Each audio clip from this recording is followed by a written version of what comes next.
A substância do voto é a vontade individual. Votos não são fungíveis. E se alguém disser que a amostragem é para mostrar o funcionamento do equipamento, o enredo piora.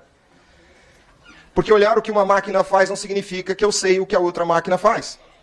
Queridos amigos, sejam todos bem-vindos uma vez mais ao seu canal de notícias, política, críticas e análises. No vídeo de hoje trago um recorte de uma notícia absurda, porém com uma análise preciosa e crítica. Vamos reagir juntos a essa matéria? Quero esclarecer isso aqui porque eu tenho sido perseguido no meu estado, massacrado, porque ajo aqui como cidadão. Aqui está escrito, eu sou procurador do estado de Mato Grosso do Sul, para que os senhores saibam que eu sou um profissional do direito, alguém que está há 30 anos trabalhando com direito público, estudando direito público e a hermenêutica constitucional. Mas eu não estou aqui como procurador de estado, até porque o órgão do qual faço parte não tem nenhuma atribuição no campo político, nenhuma. O órgão que faço parte é o equivalente da AGU. Meu trabalho é representar o estado de Mato Grosso do Sul. Eu tenho um mandato de lei para representar o estado de Mato Grosso do Sul e nesse mandato nenhuma atribuição eleitoral. Então entendam claramente, estou aqui como um cidadão brasileiro, um profissional do direito para falar o que entendo sobre o direito, sobre esse tema. É uma pena que o ministro do STF já tenha ido embora e ele tenha vindo aqui e não tenha dito absolutamente nada sobre a ciência do direito. É uma pena. E eu quero dizer aos senhores, por que há 28 anos este Congresso e o povo brasileiro, quando trata desse assunto, discute informática, discute matemática, probabilidades. Esse assunto não é da matemática, não é da informática. As proposições racionais a respeito desse assunto estão na ciência do direito. Democracia, cidadania, voto, princípio constitucional da publicidade, as cláusulas pétreas, tudo isso é matéria da ciência do direito. Não é da informática, não é da medicina, não é da engenharia. Eu admiro muito o professor Amilcar, professor Pedro Rezende, que está aqui em algum lugar, mestre Oda. Se os senhores sentarem para conversar com esse homem sobre matemática, os senhores ficarão impressionados com o conhecimento dele.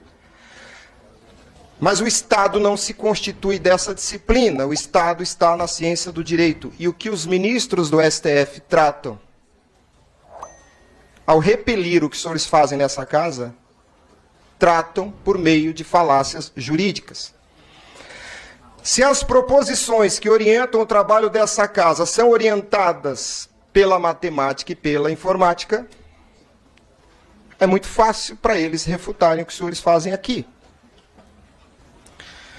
E por que eles insistem em manter o sistema desse jeito? Porque são eles que controlam a eleição. A eleição é um processo, o sufrágio é um processo. O ministro acabou de falar aqui e deu a entender a velha falácia de que sufrágio e voto são a mesma coisa. Pelo amor de Deus, sufrágio é algo totalmente diferente de voto. Sufrágio não é voto. Sufrágio não é direito ao voto. Sufrágio é um processo. Busquem a origem, o étimo dessa palavra e vocês entenderão. Voto é compromisso. Sufrágio é uma expressão metafórica que remete a uma decisão tomada debaixo da autoridade do fragor. A raiz dessa palavra é frangere. Colisão de partes. E que partes? Os votos. Saiam dessa prisão, essa falácia do espantalho. Tudo que vejo aqui nos corredores, nos projetos, sempre é informática, informática. E a maioria não conhece nem mesmo a informática. A guerra é cultural, principalmente semântica. Quando eu digo que são os ministros do STF que decidem a eleição, e eu enfatizo isso, é porque são eles que apuram a vontade majoritária, e o resultado da eleição é a vontade majoritária. Se fazem pelo bem ou pelo mal, não posso provar. Raul Seixas disse uma vez, se o mel é doce, eu não posso afirmar, mas que parece doce eu tenho certeza. Por que eu digo que eles decidem a eleição? Porque só eles, e absolutamente só eles, sabem como se procede a apuração da vontade majoritária. E o elegere, a escolha, é a vontade majoritária que decide. Não é por acaso que está além disso, importa quem conta o voto. O sufrágio não acaba quando você deposita sua vontade no sistema. O sufrágio é o fragor das vontades individuais. O voto é a vontade individual. Mas quem tem o absoluto controle sobre o sistema recusa qualquer interferência. Por quê? Porque essa Constituição, mal escrita em 88, deu à Corte Constitucional o poder de ser o agente do serviço eleitoral. Então nós temos juízes constitucionais que são também os prestadores do serviço eleitoral. E eles não querem perder o poder de controlar o destino de um país continental com 200 milhões de habitantes. E voltando à semântica, o que é auditoria? Essa palavra vem de audire, ouvir. O auditor ouve. E ouve quem? Ele não ouve a si mesmo. Ele ouve outro. É absolutamente irracional que há 28 anos nós, povo brasileiro, estejamos assistindo um teatro ridículo, onde alguém ouve a si mesmo. Não há absolutamente nenhuma auditoria no serviço eleitoral, porque é o próprio agente do serviço eleitoral que fiscaliza a sua própria conduta. Isso não é auditoria, isso não é audire. Entenda o absurdo de se esperar que alguém fiscalizando a própria conduta esteja fazendo algo que possa pôr em risco a sua própria conduta. Aqui nos corredores há um folclore sobre a amostragem. A amostragem é uma forma de auditoria. Quando se faz auditoria, se examina a conduta de um ser humano. Quando um fiscal de renda olha os registros fiscais de um empresário, ele não está fiscalizando o livro, ele está fiscalizando a conduta do sujeito passivo da relação tributária. Quando se pretende fazer uma auditoria dos atos do serviço eleitoral, o que está se fiscalizando é a conduta dos agentes do serviço eleitoral. Não é a urna eletrônica, meu Deus. A máquina não é sujeito de direito e obrigação. Ocorre que o sujeito que presta um serviço através de um certo instrumento, ele se põe a fiscalizar o próprio instrumento e ao final conclui que aquilo que ele fez está muito bonito. Quem propõe a amostragem abre uma porta gigantesca para que isso continue a ser assim. Porque a eventual amostragem será novamente conduzida por aqueles que deveriam estar sendo fiscalizados. E a amostragem é uma operação técnica que se faz quando o universo amostrado é conhecido na sua substância. A substância do voto é a vontade individual. Votos não são fungíveis. E se alguém disser que a amostragem é para mostrar o funcionamento do equipamento, o enredo piora. Porque olhar o que uma máquina faz não significa que eu sei o que a outra máquina faz. Vejam, o problema é semântico. Uma outra proposição folclórica que tenho ouvido aqui, tem que ser por PEC, porque PEC é mais forte. Estudem o controle jurisdicional de constitucionalidade. O controle de constitucionalidade julga qualquer espécie normativa. Emenda constitucional também pode ser julgada inconstitucional. O que os senhores têm que fazer é definir conceitos, porque o juiz militante atua no vazio conceitual. E se os senhores não sabem os conceitos, o problema não será resolvido. Muitas vezes eu chego em algum gabinete e o parlamentar me diz, não precisa falar comigo, você já tem meu voto. Senador, deputado, eu preciso que o senhor entenda o assunto. Se o senhor faz um projeto de lei para repetir simplesmente vai ter voto impresso, o senhor não resolve o problema. O senhor precisa dizer o que é o sufrágio. Qual a natureza jurídica do sufrágio? Por que o princípio da publicidade se aplica sobre o sufrágio? Quando ocorre o escrutínio do voto? Os senhores precisam entender por que a Corte Constitucional da Alemanha recusou o voto eletrônico. E as razões são jurídicas, não são matemáticas nem informáticas. Houve uma lei em 95, 9.100 em 95.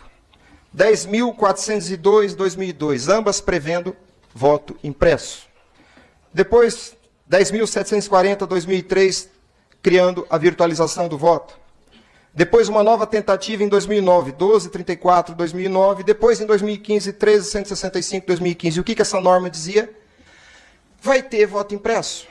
Não há nenhum conteúdo jurídico nessa frase.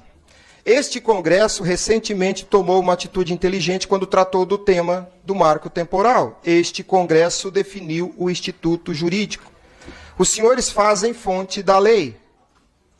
Os senhores é que têm o mandato, a investidura política para dizer o que é o instituto jurídico. O juiz militante atua no vazio conceitual como prevê o artigo 4º da Lei de Introdução ao Direito. Vejam, o tempo já acabou. Nós temos que afastar palavras como confiança. Confiança é confidere, fidere, fides, fé. O Estado é laico, eu não tenho que atribuir fé a nenhum servidor público, seja ele ministro ou não. A rigidez do ato do agente público só se dá se houver cumprimento aos princípios. E o princípio constitucional da publicidade tem sido maltratado. Eu vi da boca de um assessor jurídico aqui nesta casa que público é o ato do agente público, não senhor público. É o atributo do ato, não do agente. Tem muito agente público cometendo atos que não são públicos. Entenda, público é aquilo que está na compreensão do povo, porque público, esse adjetivo, significa do povo. O povo deve se apropriar pela compreensão do ato do escrutínio. Nós fazemos eleição desde 1996 num método ilegal, inconstitucional, antidemocrático e fascista. Porque aquilo que era do povo passou a ser do Estado para o Estado, pelo Estado. Isso é fascismo. Isso é fascismo. Muita coisa pode se dizer mal, ruim, de Getúlio Vargas. Mas uma coisa ele acertou. Ele tirou a eleição da mão dos coronéis e seus bacamartes e suas milícias, quando deu ao voto um corpo concreto.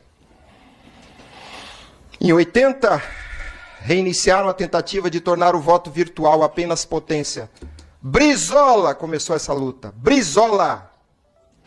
Brizola. Isso não é uma pauta da esquerda ou da direita, é uma pauta da democracia.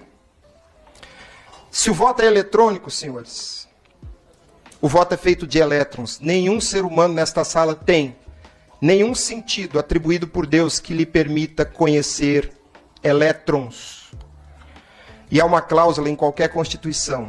O voto deve estar sob uma relação direta de domínio. Esse é o conteúdo teleológico daquela cláusula mal escrita na Constituição de 88, chamada voto direto. Não é o voto que é direto, é tua relação sobre o voto.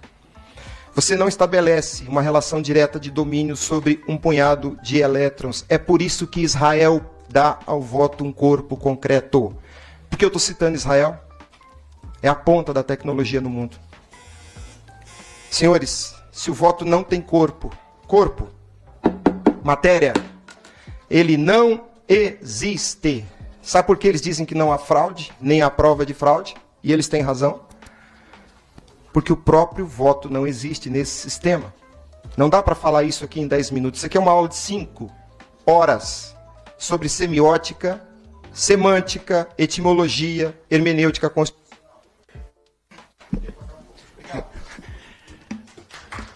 Apesar do absurdo dessa notícia, a gente ainda tem um alento, uma ponta de esperança por dias melhores, com profissionais da comunicação deste gabarito para poder nos informar, nos alertar e principalmente nos trazer a verdade. Comente aí o que você achou dessa análise, deixa sua curtida para ajudar o vídeo na plataforma e te espero no próximo vídeo. Um forte abraço.